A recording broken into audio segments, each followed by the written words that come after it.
I do have a YouTube channel, which means I'm kind of a regardless. I should leave that in. Hi there everyone, welcome back to On the Flip Side. My name is Adam Shawwalker, your host, and today we're going to be checking out this new Arctic Monkeys album, The Car. I'm going to start this off by saying, up until this point, I have never listened to an Arctic Monkeys album all the way through, and in fact, I probably haven't heard any songs from them that I know of. I mean, I've probably heard stuff in passing, but the point is, I have never gone out of my way for this band at all. And after hearing this album, I'm kind of starting to question that unconscious choice. I do, of course, remember seeing the album cover for 2013's AM posted pretty much everywhere you looked. Tons and tons of people have recommended that album in particular as one to check out. I've also seen Tranquility's Base Hotel and Casino shilled a lot on 4chan's music board, but I just never really sat down and listened to any of that stuff, not once, and truthfully I still haven't, but I wanted to go into this review blind because it is an opportunity that I don't get very often. So starting off this album, you've got There'd Better Be a Mirror Ball, which structurally almost feels like a slow tempo show tune in kind of an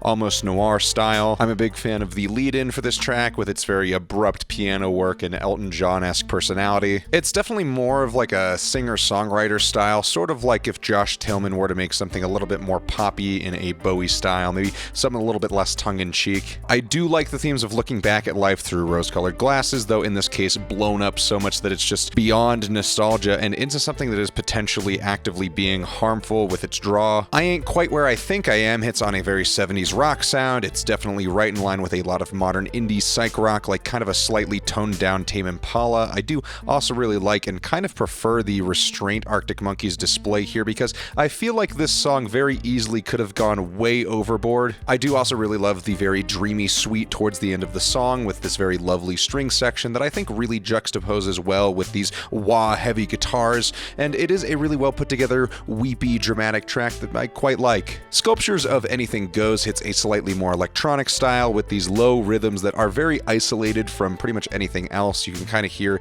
these lows breaking apart. It's very reminiscent of a lot of more modern industrial production. As an example, like Zero Sum by Nine Inch Nails has a very similar style, which I think is done here really well. And past just the beat and production, I am really loving the vocal work, which again is really plain and still delivered almost longingly. It all comes together and builds each part one into the next for this exceptionally catchy and really pretty finish. This is easily my favorite track here. Jet Skis on the Moat leads this album to this somewhat idyllic story that's presented like a memory, I think to kind of help play into the theme of nostalgia and these rose-colored glasses that was brought to the table in the first track. Musically, this one stays pretty consistent, but like the last track, gets slightly more elaborate as it continues with more subtle electronic work mixed with these really surprisingly pretty organs. Body Paint feels like a bit of a transitional point for the album with a small shift towards even more traditionally singer-songwriter sounds and structures that here feel especially plush to the point that they land just shy of being gaudy. And this track would be gaudy, but it doesn't quite scream sequin tuxedo to me, so it's still kind of in the clear. Though the bravado does ramp up a little bit towards the end of the song, but still solid anthemic song. The title track, The Car, immediately stands out with its light, twinkling guitar work and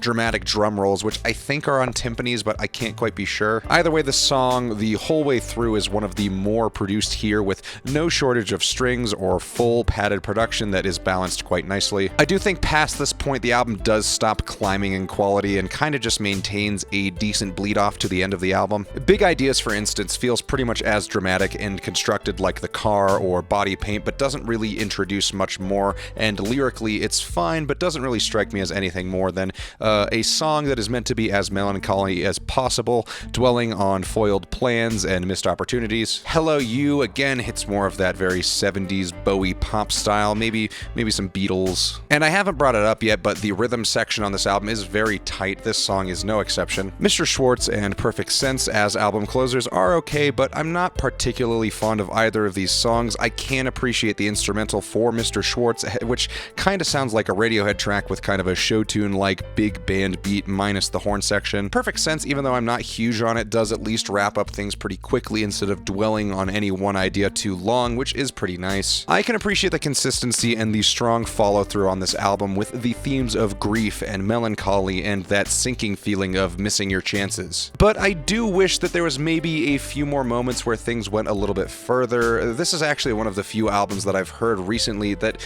actually could have maybe used some interlude tracks, which sounds really weird, but everything is so one note, it could have added a lot to just kind of throw things for a loop a bit. Though this is still a solid listen and very much has some songs that will go into and likely stay in rotation for me. I really love Sculptures of Anything Goes and the title track The Car, which are just very strong tracks in general. This album was very much not what I was expecting, and I'm really wondering what the hell the rest of this band's catalog sounds like because I really wasn't anticipating this at all. Car, with no other reference to any of the other Arctic Monkeys albums, is a solid 7. Thank you all so much for watching. Let me know what you thought of this album in the comments below, and remember to like and subscribe, and if you like what I'm doing here, drop a tip in the PayPal. Check out my Instagram, my Reverb, and my Depop. I'm posting new stuff all of the time on those platforms. Thank you all so much again, and we'll see you on the flip side.